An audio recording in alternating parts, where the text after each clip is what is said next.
Jim, where are all the number one seeds? They'll all be at home.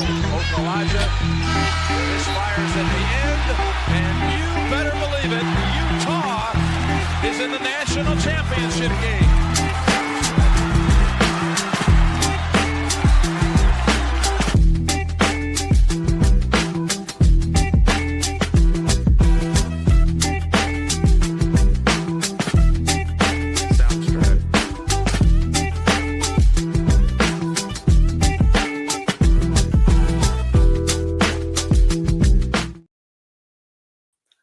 All right. Hello, everyone. Welcome back to Basketball in the Mountains. This is episode 38. Getting back to you a little bit later than I wanted to, but took the weekend off last weekend. This is episode 38. Like I said, we're getting back to our college hoop season preview series. If you remember last week, we did a big Nuggets. We did like a betting preview with my good friend Caleb Wolfinger, looking at all three teams in the Mountain Time Zone. And then we did like a really deep dive with my colleague Vinny Benedetto at the Denver Gazette, deep dive on the Denver Nuggets. But we're back to college because we're a week and a half away from the season opener. We're recording this on Friday morning, October 24th. November 3rd is coming up quick. And I'm trying to get to as many of these teams as possible. There's going to be a bunch of episodes next week coming, but here for this episode, getting it out today. It's a team we've talked about before. We've had this guy on in the past earlier this summer to talk about this team as well, but I'm excited to talk a little bit more about this team after Big 12 Media Days this week, and just looking forward to the season as a whole because I think this team will be super interesting. So without further ado, we've got Steve Bartle from KSL here on the show to talk about the Utah Runnin Utes. Steve, how you doing? I'm good, man. It's good to be back with you. Enjoyed being on with you last time back in the summer, and now that we've had Big 12 Media Days come and go, I think an appropriate time to hop back on. Yeah, what was your big takeaway from Big 12 Media Days? Obviously, Alex Jensen was there. He had a couple of players there. Keanu Dawes and James Okonkwo were out there with him. Obviously, we got the Big 12 Media poll, or that was the coaches poll that came out beforehand. And Utah was picked to finish 13th out of 16 teams. Just kind of what was the vibe from the Utes out there in KC, and just kind of what was your big takeaway overall?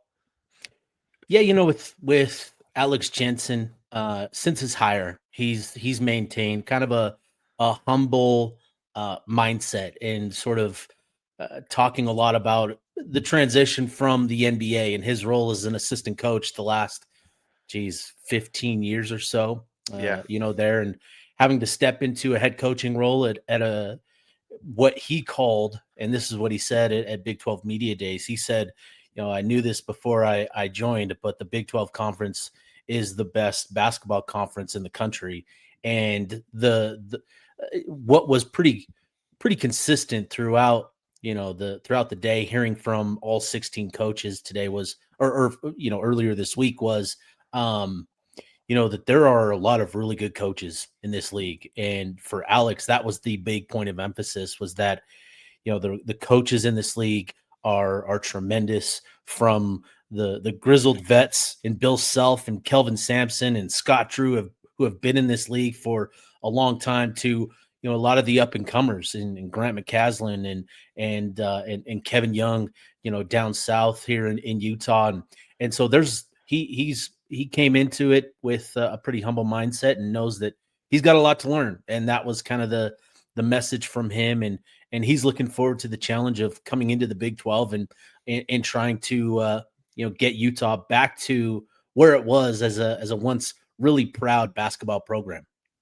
Yeah, and from the players' perspective, how are those guys setting expectations going into the year? Obviously, it's a pretty brand new group, which we talked about in the summer, that there's just really only one or two guys from last year's roster that'll be familiar names for Utes fans. But they've had a chance to get to know some of these guys over the summer and now a little bit in the fall here. Just kind of how are they setting expectations? Because I know there's a lot of talented guys a part of this new look roster, and it feels like they have a chance to do something to make some headway in the Big 12 this year. Just kind of how are those guys approaching the early part of the season and what they can do throughout the season as a whole? Yeah, that was an interesting conversation, right? Because a lot of the talk for Alex Jensen has been setting up for year 2 and year 3 and building for the long term, right? That's sort of been his messaging, and the players echoed that. Like, they know, like, this is they're bought into what Jensen's vision is and building to the next year. But with a guy like James Okonkwo, who's a senior, and this is it for him, it was really interesting to hear from him, because he talked about buying into that in establishing a culture and the foundation of Jensen's program. He talked a lot about his decision to come to Utah and all that entailed, and sort of the vision that they have for him, both the year that they will have him this year and in developing him as a basketball player, but then also beyond this year as well. And so he was bought into Jensen even before he visited, while he was going through his transfer process. And that was a big thing for him. So I think there's buy-in with Jensen. He's created a good culture, initial culture so far of buy-in. And, these guys want to win as many games as possible this year. That's something that Keanu Dawes said is, we are bought into helping Jensen build for the future, but we still want to win as many games as we can this year. And the best way to do that, to set up a culture, is to win. So that's going to be their mindset. They know it's going to be a process of getting to their best basketball. But they're bought in. And I think last time we talked was right before summer practices, so you hadn't really gotten a chance to see this group on the court yet. I know they had a bunch of practices in the summer, and now obviously getting ready for the season here. They've been on the court for a couple weeks now. We're recording this before their exhibition game against Oregon, which would be a good look at this squad, because Oregon, I think, is going to be a pretty solid Big Ten team this year. But Utah's already played Nevada in an exhibition game at home. What did you see from the group in that game? Obviously, Terrence Brown had a huge game, 27 points, got to the free throw line 10 times. I think one of the guys we were super excited about was Kai Howard, and he didn't shoot the ball all that well. It was 0-9 from 3. But that's just kind of one of those games. You mentioned Keanu Dawes. I think he was close to a double-double. Just kind of what have you liked from what you've seen from this group so far? Yeah, this is going to be a drastically different looking team than what we've seen over the last couple of years, where it was a little bit more methodical. This is a team that is going to be at its best when they can push the tempo. And that doesn't necessarily just mean running up and down the floor as fast as they can. The ball movement, that sort of stuff all sort of translates to an up-tempo team, right? Even in half-court sets, they're moving the ball back and forth really quickly, trying to create opportunities, on the backside, create back cut opportunities and all of that sort of stuff. So, from that perspective, it was a noticeably different look and feel to the Runnin Utes than what we've seen over the last few years. And then with some of the individuals, Terrence Brown really impressed. His ability to push the pace, to break down his defender and get to the rim. He's got the athleticism to, dunk on guys, and to have that at the point guard spot is something that Utah hasn't really had a lot of. So to have athletes, I think, is going to be a big difference for Utah, because I feel like last year they weren't necessarily prepared. They didn't have the athletes that you need in the Big 12, right? This is a very athletic conference. And so I think that is what was most notably different is from the athleticism to the tempo. That's going to be the key for Utah. Obviously, it's a little undersized, and guys are going to have to play up in terms of, playing up a spot, right, where you're kind of outsized a little bit maybe. But the effort, the athleticism, those things are going to help Utah create, turnovers, opportunities to take the ball the other way and push the pace. The other guy, the one guy I want to ask about specifically, just because we didn't really talk about him in the summer because he was a late addition, but Jacob Patrick, the guy from Germany who was a starter in that exhibition game against Nevada, it just looked like he's a guy that's comfortable with the ball in his hands. He finished with 14 points. He was, he looked like he was trying to get guys involved. He didn't have any assists, but he looked like he was trying to get guys involved as kind of a connector. How impressive has he been since he got on campus?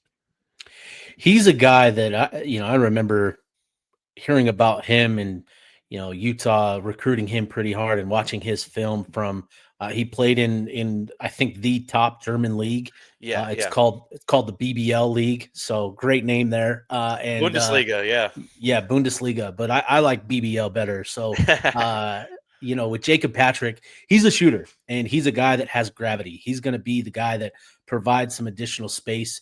He's going to be a guy that Utah works to get off screens. He's a movement shooter. He's a catch and shoot shooter. He's a good athlete. He's played in the top league in Germany, so he's familiar with competing against former college athletes. He's played there for 4 years, and so his dad is play at Stanford. He's got a long background of basketball in his blood.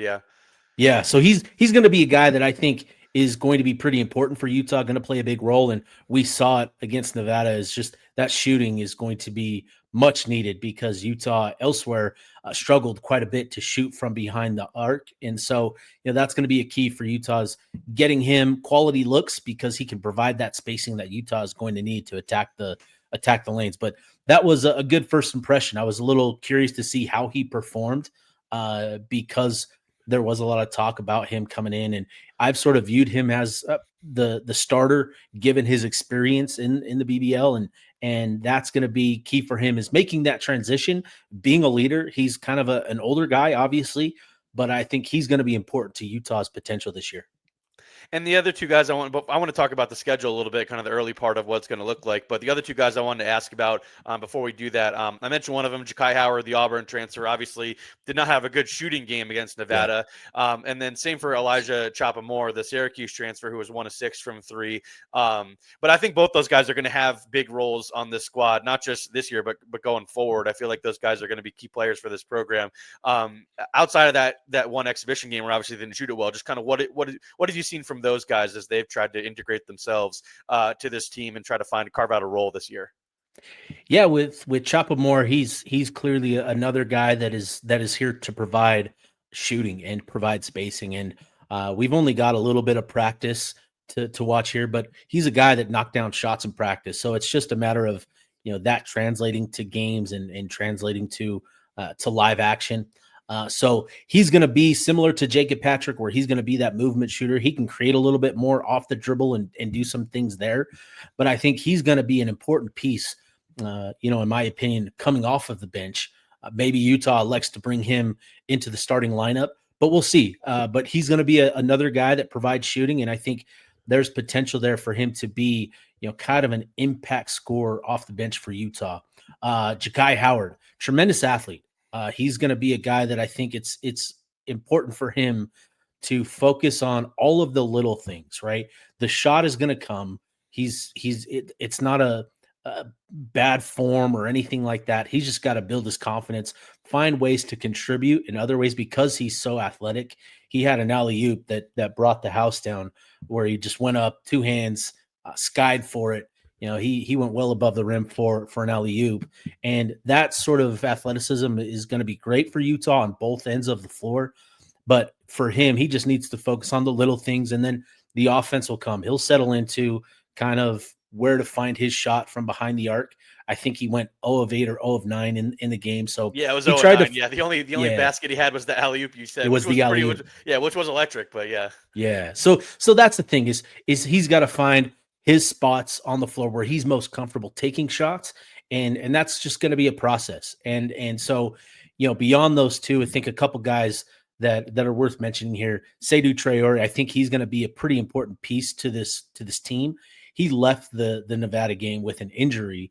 And so he's kind of a question mark, but he was another guy that looked really assertive. He's a forward that is, did a little ball handling, played a little point forward, if you will.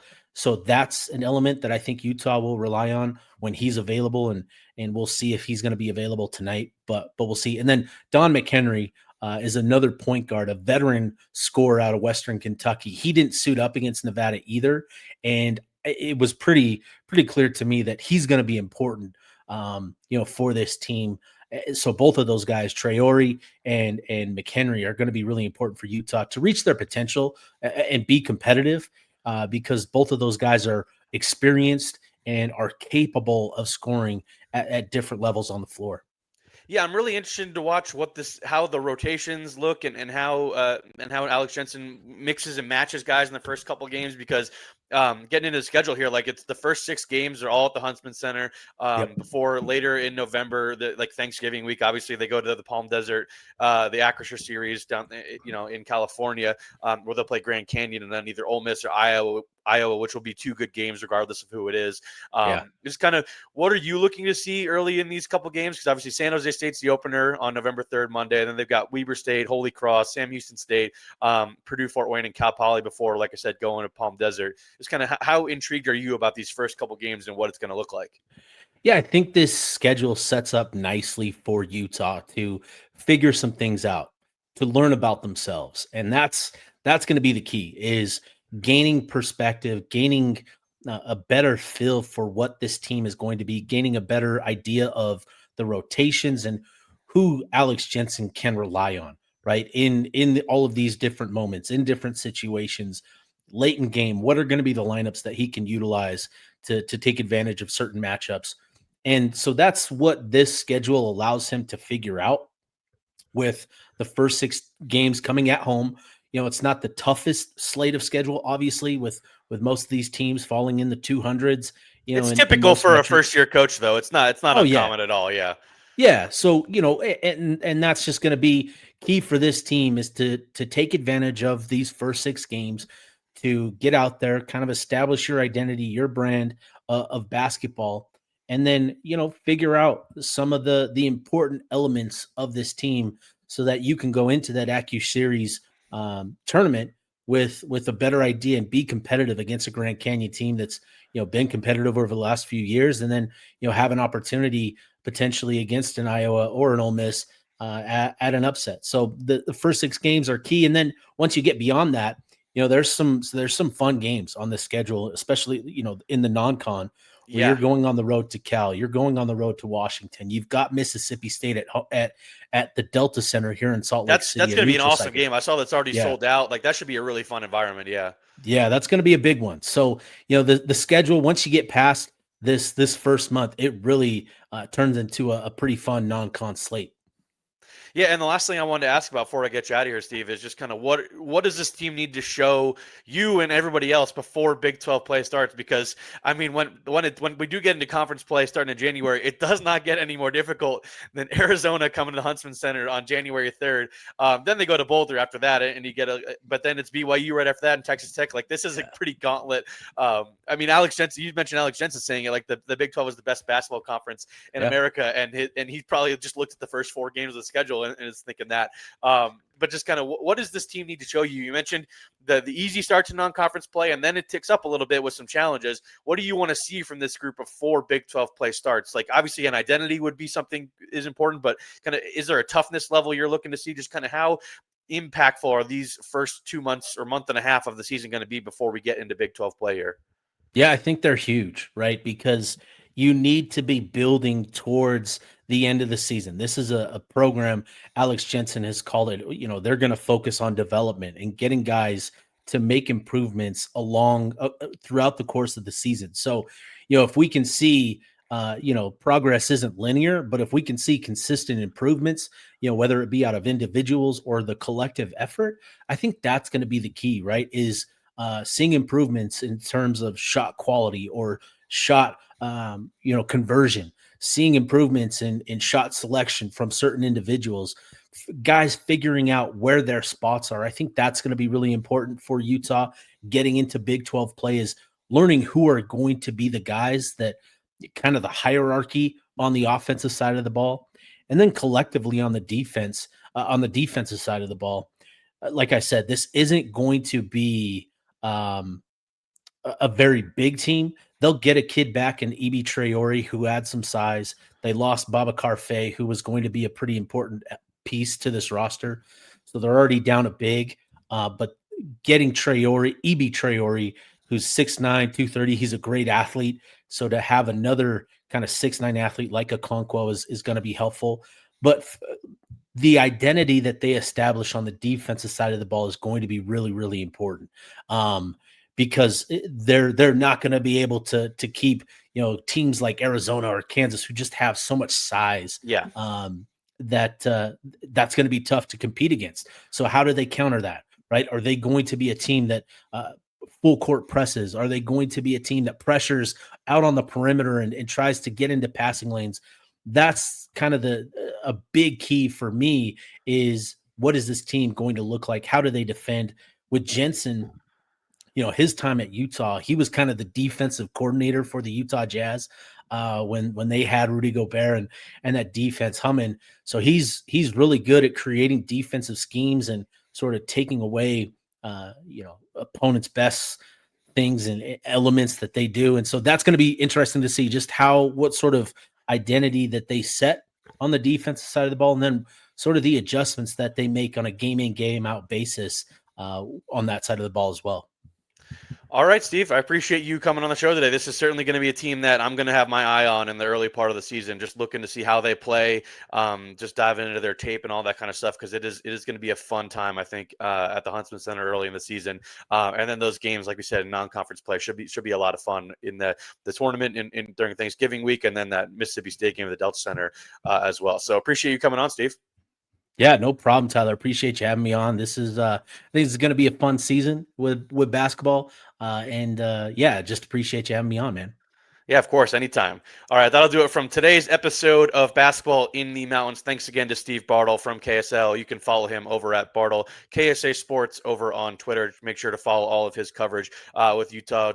He's doing all the football stuff and basketball stuff, kind of like I'm doing with the Denver Gazette. So really appreciate him taking time out of his busy schedule to talk to us, and as we continue our college basketball season preview series on Basketball in the Mountains. Next up, we got Boise State on the schedule. I'm going to spoil it right now, and then we've got some more Utah teams coming later next week. So really, really looking forward to getting the season underway here and talking about all of these teams. Make sure to like this video if you're watching on YouTube. Make sure to subscribe on Apple or Spotify. Leave a 5-star review.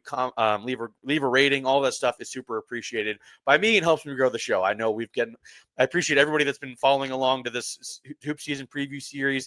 So far, the love has been really appreciated, but just more to come once the season starts. And then obviously with the episodes we've got remaining here in the preview series in the next week and a half. So thanks everybody for listening. Thanks again to Steve Bartle for joining us, and then everybody enjoy the weekend of basketball.